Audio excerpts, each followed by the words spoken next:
Indian culture will become more prominent in the West. That, for example, in the future, when we think of fast food, we think of pani puri instead of hamburger. That radios here would start to play Bollywood music, and that H&M t-shirts would have New Delhi printed on instead of New York. Test جو ہے وہ پیدا ہی India میں ہوتا ہے. اگر test کے علاوہ کوئی بھی چیز دیکھ لیں وہ چیز پیدا ہی انڈیا میں ہو رہی ہے. There is a term which says آپ کے منہ میں گھی شکر. Welcome in many ways. What you say may it come true.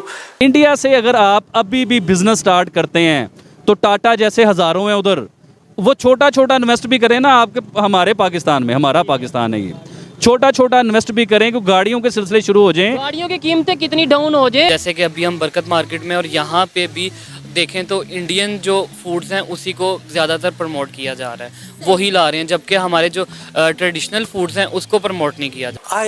I actually can see this globalization of Indian culture happening. London plan کی ساری تفصیلات عمران خان تک پہنچ گئی ہیں جو بہت زیادہ خطرناک ہیں.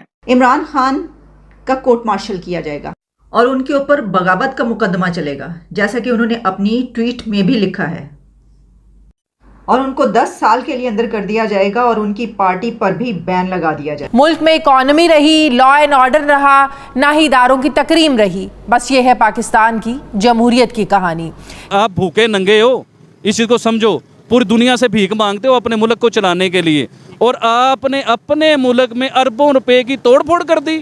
عمران خان نے آرمی چیف کے خلاف, موجودہ آرمی چیف یعنی کہ جنرل عاصم منیر کے خلاف سازش کی. پاکستان کا کوئی مستقبل نہیں ہے, یہ ملک تباہ ہو جائے گا. یہ شریفوں زرداریوں کی چراگاہ بنا کے چھوڑنے لگے ہیں اس ملک کو. Indian culture will become more prominent in the West. That, for example, in the future, when we think of fast food, we think of pani puri instead of hamburger. That radios here would start to play Bollywood music, and that H&M t-shirts would have New Delhi printed on instead of New York. The question about the observations about Indian culture, I don't know if you follow Hindi, but you know there is a term which says آپ کے منہ میں گھی شکر. So the meaning, you know, we very sort of welcome in many ways what you say may it come true, you know, but I actually can see this globalization of Indian culture happening. And it's happening for a variety of factors. One, of course, is because, you know, of the spread of the diaspora.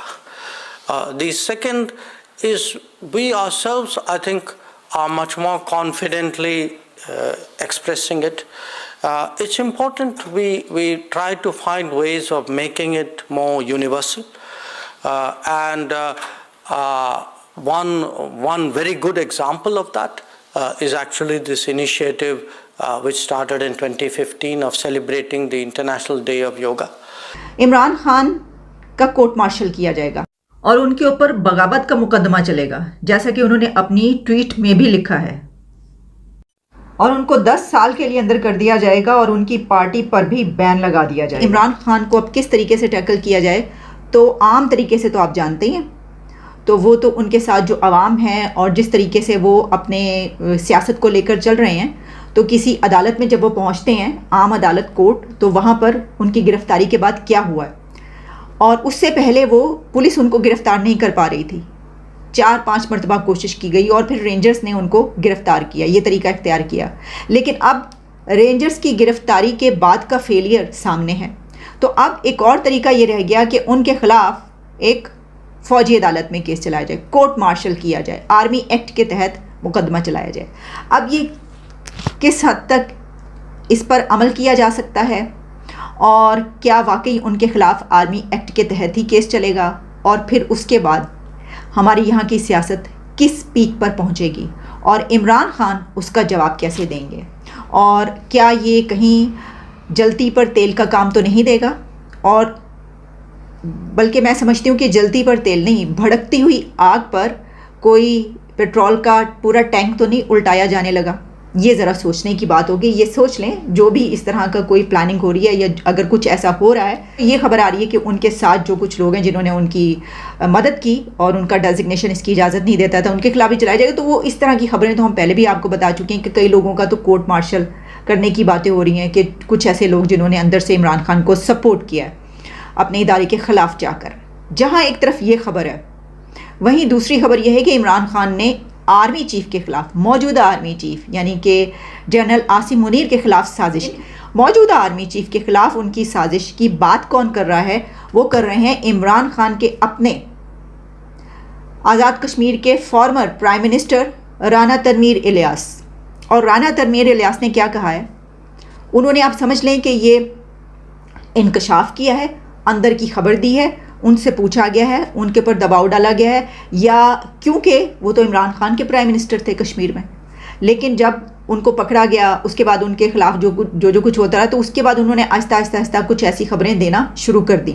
اب انہوں نے کہا ہے کہ long march 2 دن آگے کرنے پر عمران نے کہا عاصم منیر کو آرمی چیف بننے سے روکنا ہے. تنویر الیاس, یہ خبر ہر جگہ پر پبلش ہو رہی ہے اور اس میں یہ کہا گیا ہے کہ جس وقت آپ کو یاد ہوگا کچھ دن پہلے آرمی چیف کے جو موجودہ ہیں جنرل عاصم منیر, ان کی تقرری سے پہلے اپوائنٹمنٹ سے پہلے 2 دن پہلے جو تحریک انصاف کا لانگ مارچ تھا. ہم نے عمران خان سے کہا آزاد کشمیر میں بلدیاتی انتخابات ہو رہے ہیں, مارچ 2 دن آگے کریں. تو عمران خان نے کہا جنرل عاصم منیر کو آرمی چیف بننے سے روکنا ہے. ان کا کہنا تھا کہ یہ نو کانفیڈنس ووٹ کے وقت عمران خان چاہتے تھے کہ فوج اسے ناکام بنائے. نو کانفیڈنس ووٹ جو تھا اس کو فوج نے ساری سچویشن میں نیوٹرل رہنے کا فیصلہ کیا اور عمران خان نے پارٹی میٹنگ میں کہا اب فوج مخالف بیانیہ بنانا ہے. اب جناح اس والا فراڈ کر رہے ہیں. قائد اعظم نے وہ بلڈنگ خریدی, آپ نے ایک دن انہیں وہاں رہنے نہیں دیا, سیدھا فوج نے قبضہ کر لیا. اور وہ دن اور آج کا دن قائد اعظم کا اس گھر سے کوئی تعلق نہیں ہے سوائے اس کے کہ انہوں نے یہ خریدی تھی, بس اس کے بعد سے قبضہ ہے فوج کا. ایک دن کے لیے قائد اعظم نہیں رہے یہاں پہ, جناح ہاؤس کا نام دیا جا رہا ہے, جی جناح ہاؤس پہ یہ کیا گیا ہے. تو یہ سارا کچھ ایک پری پلان تھا. اب سمجھ آ گیا, پورا سکرپٹ اب ہمارے سامنے ہے. میں آپ کو دکھاتا ہوں یہی ایئر کموڈور سجاد حیدر کیا کہتے ہیں. میں آپ کو یہ پڑھ کے سناتا ہوں, یہ پیغام ہم بچے تک پہنچائیں گے. آپ بھی یہ پڑھیں, اس کو اپنی اسکرین پہ رکھیں. اس کو میں تھوڑا اور بڑا کر دیتا ہوں تاکہ آپ لوگوں کو بھی پڑھنے میں آسانی ہو. میں آپ کو پڑھ کے بھی سناتا ہوں. حقیقی آزادی پاکستان کھپے, جان دیں گے حقیقی آزادی لے کر رہیں گے, جان دیں گے آئین کو بچائیں گے. میں قوم کا خوددار محافظ تھا, ہوں, رہوں گا آخری سانس تک. عمران خان پاکستان کی شہرک بن گیا ہے, اسے اپنے خون سے ہم قوم کو مل کے تحفظ دیں گے. غیرت مند باہر نکلو, گیدڑ گھروں میں بند رہو. یہ قوم کے ہیرو کا قوم کے نام پیغام ہے. یہ پیغام بچے تک جانا چاہیے. یاد رکھیں یہ ہماری آخری لڑائی ہے. ایک بار انہوں نے عمران خان کو بند کر دیا اور کسی جھوٹے کیس میں 10 سال کے لیے یا سزائے موت دے دیا, کچھ بھی ایسا کر لیا. میں آج آپ کو بتا رہا ہوں, میری بات یاد رکھیے گا, پاکستان کا کوئی مستقبل نہیں ہے, یہ ملک تباہ ہو جائے گا. یہ شریفوں زرداریوں کی چراگاہ بنا کے چھوڑنے لگے ہیں اس ملک کو. عمران خان واحد رکاوٹ رہ گیا ہے ان کے راستے میں. جس دن یہ ہٹ جائے گا یہ ملک آگے شریفوں زرداریوں مریم بلاول اور آگے ان کی اولادوں جنید صفدر, آپ ان کی غلامی کریں گے یا ان کی غلامی میں جینا پڑے گا اور ذلت سے جینا پڑے گا. ایسے ہی آپ کو چپیڑیں پڑیں گی, ایسے ہی آپ کے کوئی حقوق نہیں ہوں گے, ایسے ہی آپ کو سڑکوں پہ مارا جائے گا, عورتوں کو گھسیٹا جائے گا بالوں سے پکڑ کے.